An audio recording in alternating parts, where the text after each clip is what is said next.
السلام علیکم گائز، تو آج میں آپ کے سامنے پیش کروں گا موجودہ اور بیتے ہوئے زمانے کا موازنہ۔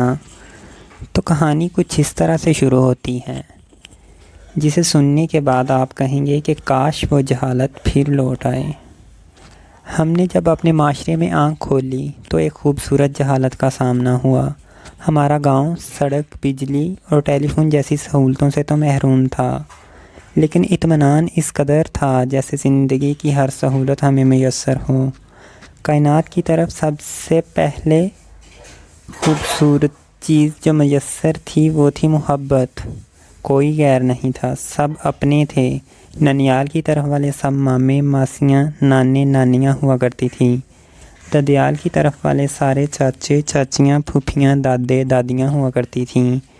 یہ تو جب ہمیں نیا شعور ملا تو معلوم پڑا کہ وہ تو ہمارے چاچے مامے نہ تھے بلکہ دوسری برادریوں کے لوگ تھے۔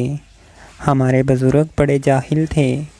کام ایک کا ہوتا تو سارے مل کر کرتے تھے۔ جن کے پاس بیل ہوتے وہ خود آ کر دوسروں کی زمینیں کاشت کرنا شروع کر دیتے تھے۔ گھاس کی کٹائی کے لیے گھر والوں کو دعوت دینے کی ضرورت پیش نہ آتی تھی، بلکہ گھاس کاٹنے والے خود پیغام بھیجتے تھے کہ ہم فلاں دن آ رہے ہیں۔ پاگل تھے، گھاس کٹائی پر ڈول بجاتے اور اپنی پوری طاقت لگا دیتے جیسے انہیں کوئی انعام ملنے والا ہو۔ جب کوئی گھر بنتا تو جنگل سے کئی من وزنی لکڑ دشوار رستوں سے اپنے کندھوں پر اٹھا کے لاتے، پھر کئی ٹن مٹی چھت پر ڈالتے اور شام کو گھی شکر کے مزے لوٹ کر گھر کو واپس چلے جاتے۔ جب کسی کی شادی ہو تو دولہے کو تو مہندی لگی ہوئی ہوتی تھی، باقی گھر والے بھی جیسے مہندی لگائے ہوئے ہوں، کیونکہ باقی جاہل خود آ کر کام کرنا شروع کر دیتے تھے۔ اتنے پاگل تھے کہ اگر کسی سے شادی کی دوستی کر لے تو اسے ایسے نبھاتے جیسے سسی نے کچے گڑھے پر دریا میں چھلانگ لگا کر نبھائی۔ کتنے پاگل تھے، کنک یعنی گندم پر تپتی دھوپ میں بیلوں کے ساتھ ایسے چکر کاٹتے جیسے کوئی سزا بھگت رہے ہوں۔ اگر کوئی ایک فوت ہو جایا کرتا تو داڑے مار مار کر سب ایسے روتے کہ پہچان ہی نہ ہو پاتی کہ کس کا کون مرا ہے۔ دوسرے کی بچوں کی خوشی ایسے مناتے جیسے ان کی اپنی اولاد ہو۔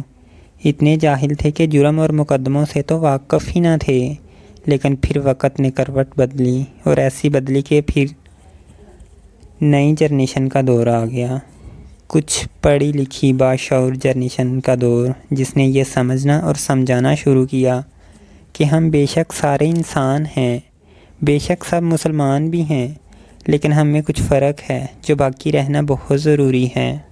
وہ فرق برادری کا فرق ہے جناب، وہ فرق قبیلے کا فرق ہے، رنگ و نسل کا فرق ہے۔ اب انسان کی پہچان انسان نہ تھی، برادری تھی، قبیلہ تھا، پھر قبیلوں میں بھی ٹبر تھا۔ اب ہر ایک ثابت کرنا چاہتا تھا کہ میرا مرتبہ بلند ہے، میری حیثیت امتیازی ہے۔ اس کے لیے ضروری تھا کہ وہ دوسرے کو کمتر کہے اور سمجھے بھی۔ اب ہر کوئی دست و گریباں تھا۔ جو کوئی اس دوڑ میں شامل نہ ہوا تو وہ زمانے کا بزدل اور گھٹیا انسان ٹھہرا۔ اب گھر تو کچھ پکے اور بڑے تھے، لیکن پھر بھی تنگ ہونا شروع ہو گئے۔ وہ زمینیں جو ایک دوسرے کو قریب کرتی تھیں، جن کا پیٹ چیر کر غلہ اگتا تھا، جس کی خوشبو سے لطف لیا جاتا تھا، اب نفرت کی بنیاد بن چکی تھی۔ شعور جو آیا تھا اب ہر ایک کو پٹواری تحصیلدار تک رسائی ہو چلی تھی، اور پھر اوپر سے نظام وہ جس کا پیٹ بھرنے کو ایک دوسرے سے لڑنا ضروری تھا۔ اب نفرتیں ہر دہلیز پر پہنچ چکی تھیں۔ ہم اپنی وہ متاع جسے محبت کہتے تھے وہ گنوا چکے تھے۔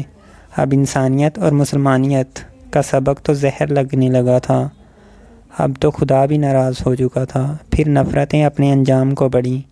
انسان کے قتل پر آمادہ ہوا چلا تھا۔ برتری کے نشے میں ہم گھروں کا سکون تباہ کر چکے تھے۔ ہم بھول چکے تھے کہ کائنات کی سب سے بڑی برتری تو اخلاق کی برتری ہوتی ہے۔ اب اخلاق سے ہمارا تعلق صرف اتنا رہ چکا تھا کہ صرف ہمارے گاؤں کے 2 بندوں کا نام اخلاق تھا، لیکن ہم نے ان کو بھی اخلاق کہنا گوارا نہ کیا۔ ایک کو خاکی اور دوسرے کو منع بنا دیا۔ اب ہم ایک دوسرے کو فتح کرنے کی وجہ ڈھونڈنے میں لگے تھے، پھر قدرت نے بھی معاف نہ کیا، اس نے بھی ہمیں موقع دے دیا۔ مہار داڑ سے جب ہم ایک دوسرے کو فتح کرنے میں ناکام ہوئے تو بات قتل پر آ گئی۔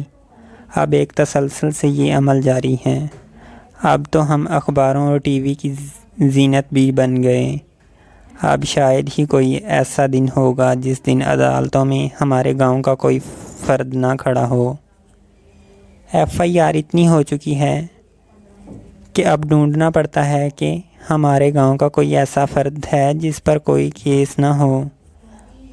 اب ان جاہل بزرگوں سے کم ہی زندہ ہیں۔ جو زندہ ہیں وہ زندگی اور موت کی کشمکش میں ہیں۔ ان میں سے اگر کوئی مرتا ہے تو دوسرا اس کا منہ دیکھنے کی خواہش کرتا ہے، لیکن باشعور لوگ اسے یہ جاہلانہ کام کرنے کی اجازت نہیں دیتے، کیونکہ اس سے ہماری توہین کا خدشہ درپیش ہے۔ ان نفرتوں میں صرف انسان ہی انسان نہ رہا، سکول اور مسجدیں بھی تقسیم کر دی گئیں۔ اب تو اللہ کے گھر بھی اللہ کے گھر نہیں رہے۔ ہر کوئی اندر سے ٹوٹ چکا ہے، لیکن پھر بھی بضد ہے۔ وہ نفرت کا علاج نفرت سے ہی کرنا چاہتا ہے۔ اب محبت کا پیغام برادری، قبیلے سے غداری سمجھا جاتا ہے۔ اب دعا بھی صرف دعائے خیر ہوتی۔ دعائے خیر کا بھی ایک عجب مفہوم نکال رکھا ہے۔ ایک دوسرے سے نفرت کا اظہار کر کے اس کے ساتھ مکمل بائیکاٹ کا نام دعائے خیر رکھ دیا گیا۔ لیکن سوال یہ ہے کہ آخر کب تک؟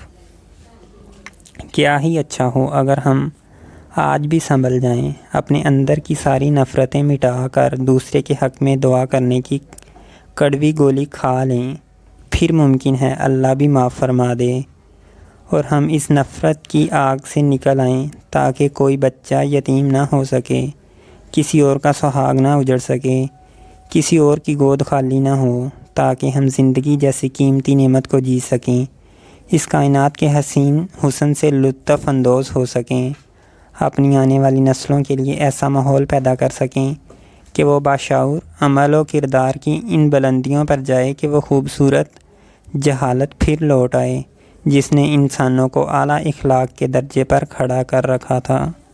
شکریہ۔